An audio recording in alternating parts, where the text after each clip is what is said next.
This is another one of my 1/14 scale RC semi-trailers. This is from RC4WD.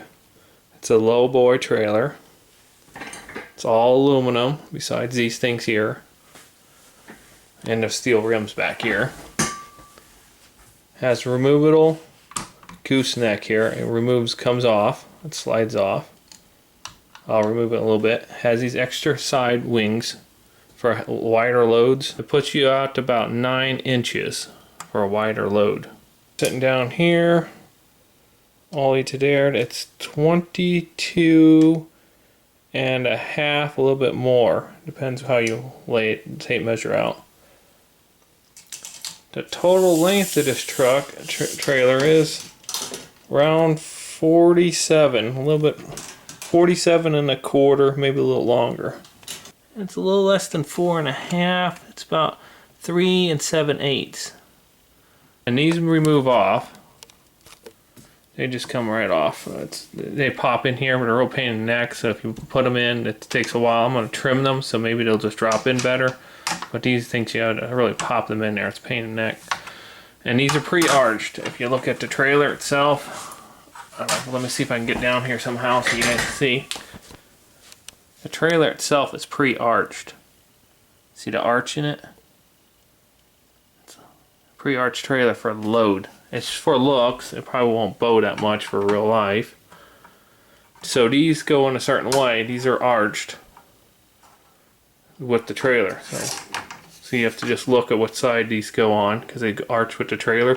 If you put them the opposite way, you obviously got an issue here. See how far the trailer is arched?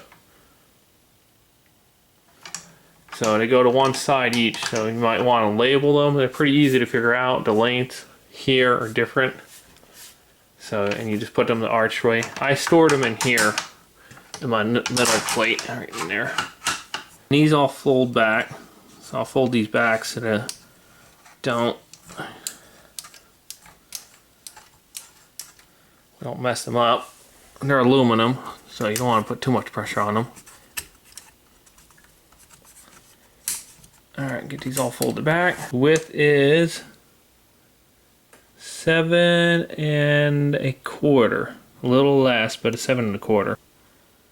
These are solid aluminum. They're really stiff, but this is aluminum, so you can't put too much pressure. You probably strip these right out. They're just bolted on in there. Steel rims. They look realistic. You get a little center cap on them. Tires themselves are really soft. Really soft, but like foam, feels like foam inside them.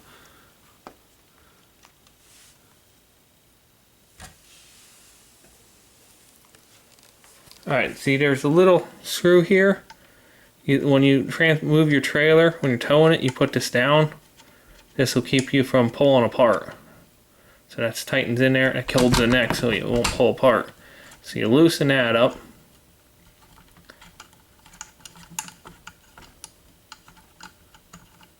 Goes a little bit. Then the neck itself will slide right off. Just like that. That's the fifth wheel, or kingpin right underneath there. It's all aluminum, you can see that. I found this in a box on a guy, I couldn't figure out what it was, that's where it goes. This looks like another kingpin, but it isn't. It's a piece that actually slides right in underneath here, that lines it. So there's two little holes here and here. Those go right here and here. To lock it in. Locks here and then slides underneath here.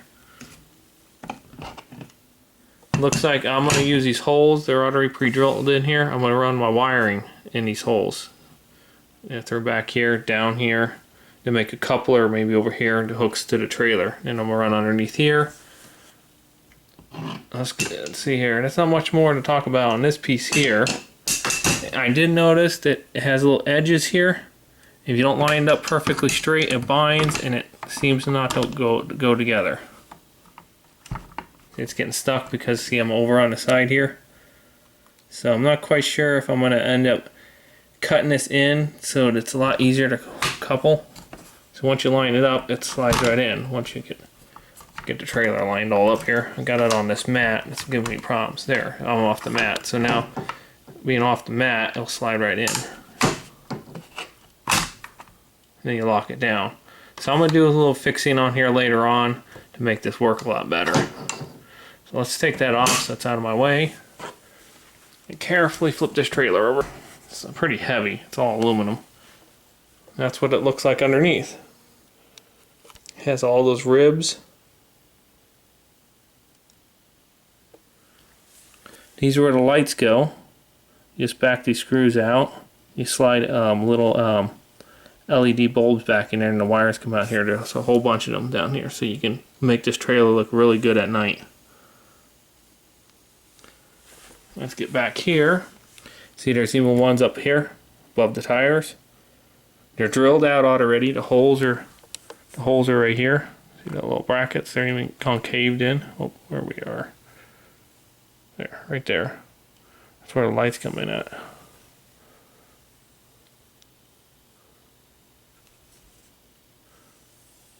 It looks really good. I'm very happy with this trailer. And see up here above the tires, the holes, those are where the other lights are. Well, underneath, you can see those little plastic brackets. That's where those lights come out at. Let's carefully lay this over. There's the whole working suspension in here. See the stack of leaf springs? I don't know if you can see them. Let's see if I can get the light in here somehow.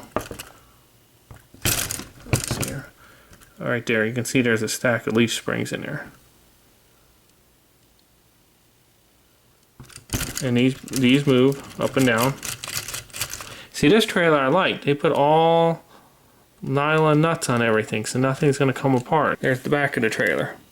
So you can put a license plate on here. And these lights here, they're for I don't know what size LED bulbs are, but they go in there and there's a bracket in the back that slides out over. You can see it down inside there. You slide the lights over and you slide the lights from the back out. So they poke outwards and you slide that bracket back on top and it holds the lights from popping in. Hopefully to keep building these trailers, they're on RC four-wheel drive. They cost quite a bit, but if you're a collector and you're trying to build a collection or do scale stuff just for inside, all my stuff's inside stuff. It's for carpet. So this stuff will hopefully last me for my lifetime if I maintain it and take care of it. This is not fiberglass. Somebody said this is fiberglass. It's like hardened resin plastic. I'm not quite sure what it's made out of, but I highly doubt it's made out of fiberglass because there's no meshing in there or anything. I think it's some type of plastic resin. I'm putting that there. Has aluminum structures in here, and it's a really good scale trailer. I'm happy with my investment. It cost me quite a bit, but I had this out already for probably over a year now, and it works good. I want to do some stuff with the hitch here so that I can leave it attached to the truck and maybe put some type of servo in here to drop the arms down like the real ones have hydraulics, but this one here I have something that lifts it up. You can drive around and lift it, drops it down, and maybe make it some type of bracket system that I just back up, hook up, and then the servo on here will lift it up just like the real ones, and then you just latch it in place.